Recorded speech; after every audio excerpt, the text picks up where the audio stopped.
Hi, this is Ishio, and today I'm going to talk a little bit about Diet Dark. You know how my reviews work, unscripted. I don't have a plan, and I don't know what I'm going to say until I've said it, and then it's too late. So, Diet Dark is a new series that's just come out from Seven Seas, Volume 1, written by Q Hayashida. And if you're not familiar with this author, you might know them through a more recent work that they finished a little while ago, and it had a very popular series on Netflix, and this was Dorohedoro.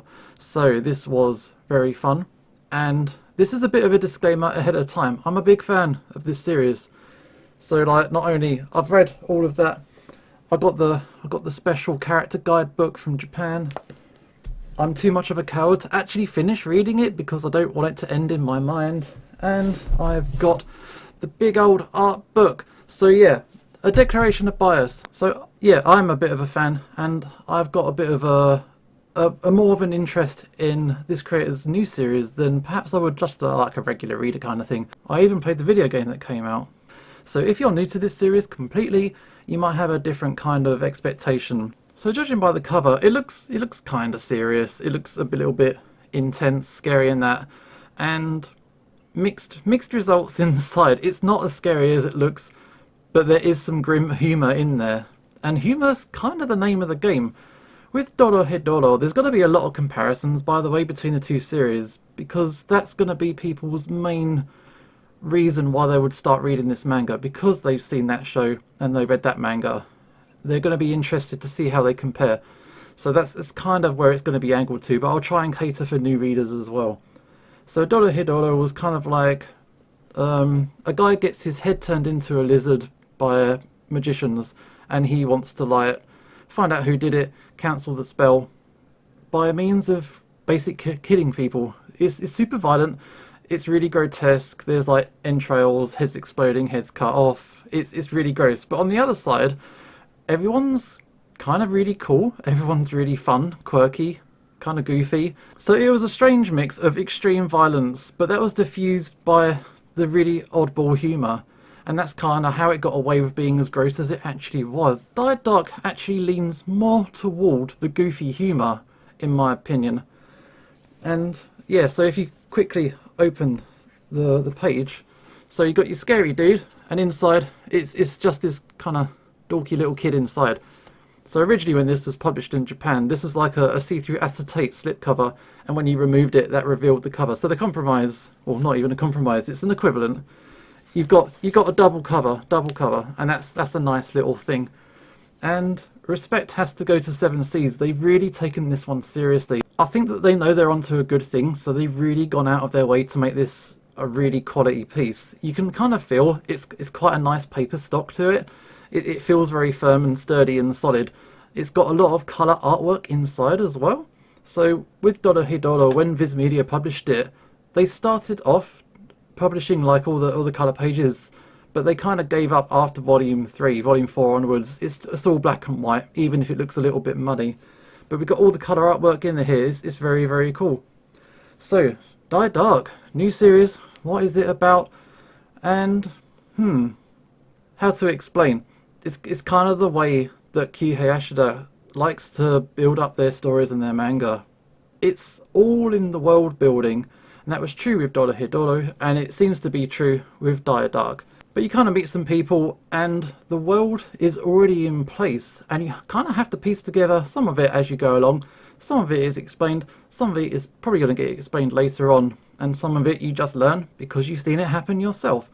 So the story starts, this guy is kind of floating around in space all beaten up, and he gets picked up by some junkers on this junkyard ship. And these guys, they recognise him. He's kind of like, I don't know, he's got a bit of infamy to him or something like this. And they recognise him as someone who has special bones inside his body. And with these bones, they can apparently get any wish they want granted. And that means they're going to try and kill the dude. Obviously, our main character does not want this to happen, so after, being recovered from being floating around in space, for reasons we don't quite know yet, he has to fight back.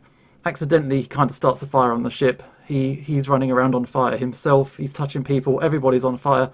And yeah, he kind of burns a bunch of people to a crisp. He's also got like this magical axe. So if he chops someone, it kind of makes all of their flesh and blood and guts expel away from the skeleton, so he can take the skeleton nice and clean, but everything else is kind of like flushed out and kind of like goopy on the floor. So it sounds disgusting and horrible, and I mean, I guess it is, but it's done in such a comedic, dark humor kind of style. You don't really take it for the horror that it actually is. Our main character is accompanied by like a skeleton dude that he carries around on his backpack, but it can kind of like get up and walk around itself as and when the needs demand. It also seems to work as a backpack. He kind of produces items from his mouth, and he's literally his backpack. But you can talk to him, kind of work out what's going on. And it's one of these things, you don't sweat the details. The characters in the story don't sweat the details, so why should you? So after defending themselves and turning everybody into like skeletons, basically, they can kind of collect the bones, sell them on, and from that they can kind of like upgrade their ship, because they want to kill the person who is capable of taking his bones and granting people's wishes, because if you can't grant the wishes, there's no reason for people to want to collect his bones. But before that, we have a big old flashback. About a third of this book is a flashback into our hero's backstory. So you kind of see some of his time. He's on like a school-based spaceship. So the only people on this spaceship are children, and they're kind of like taught by these like, I don't know what they are, if they're robots or if they're mutants or if they're like neutral beings. Not quite sure what they're supposed to be. Nothing's explained, you just accept it and then you move on. But during this flashback they meet another person, surname's Death, and they can eat souls.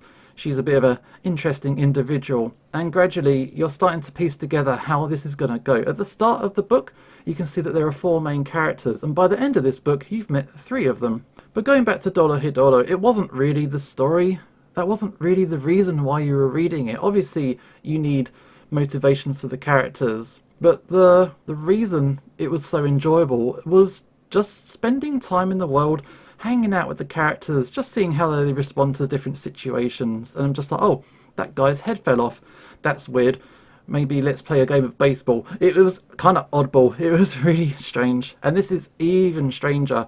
So yeah, they might have just killed a bunch of people, but no, there's an oven over here and I've got some bread I want to make. And they just go off and make some snacks, and they'll just stop the story if they want to eat some sweet buns or some, his name's Meatball at one point because he likes meatball spaghetti, and he names himself that. It's strange, and it's so odd, and it's fun. I'm sorry if this review doesn't make a whole lot of sense, and it doesn't really have like a cohesive path through, like, what is the plot, how is the artwork, all this kind of stuff. It's because, well, if you've got a bunch of characters who then, they kill a bunch of guys, they retrieve their skeletons, they jump through a black hole to sell the skeletons to get a piece for their spaceship, which they then complete their spaceship, and it turns out that their spaceship is like a floating pig carcass.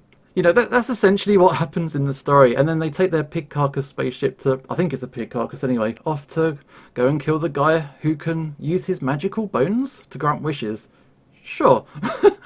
I did best mention the artwork, and the artwork is very much consistent with how Dorohedoro works. It's kind of scratchy, it's kind of like gross and dingy, and that's the quality of it. If you've got a bunch of guys laid out on the floor with all kinds of messy stuff lying around them, that doesn't need to be drawn in a pristine fashion. It kind of adds to the certain grittiness to it. And that's it really. It's only 1 volume out so far. In Japan, they're only up to 3 volumes, so even over there, it's still quite early days. So I don't know if it's going to be a super long series. Dorohedoro is 23 volumes. I don't know if it's going to be like a shorter series, a bit of like a side exploration. But I had a lot of fun. There is a spectacle to it, and that's part of the appeal. If you don't like grim, gross out humour in terms of like blood and guts and people kind of getting killed gorily for comedic value, this is not something you're going to enjoy. But if you think it's funny that someone with a bucket for a head kind of like explodes because they're a bad guy, then yeah, you're going to get a kick out of this one. Also, the characters are kind of cute and endearing. They look severe. They look like all skulls and graphic and aggressive and that, but they are really goofy, and they just want to eat their meatball spaghetti and have a good time in between trying not to get killed and fighting off the occasional rotting person. And that's it really. If you enjoyed reading Dorohedoro, it's very much in the similar tone and slightly more humour. More of the same, and sometimes that's a good thing. If it's your comfort blanket, you will have fun here. If you're new to it, then yeah, it is silly, it is kind of over the top. Don't take it too seriously, don't be offended. It's just there for fun, and there's nothing wrong with this. And I hope you enjoyed that. This is Diet Dark. Hopefully I'll read more in the future. And yeah, we're done. This is a shift signing off, and hopefully I'll see you next time.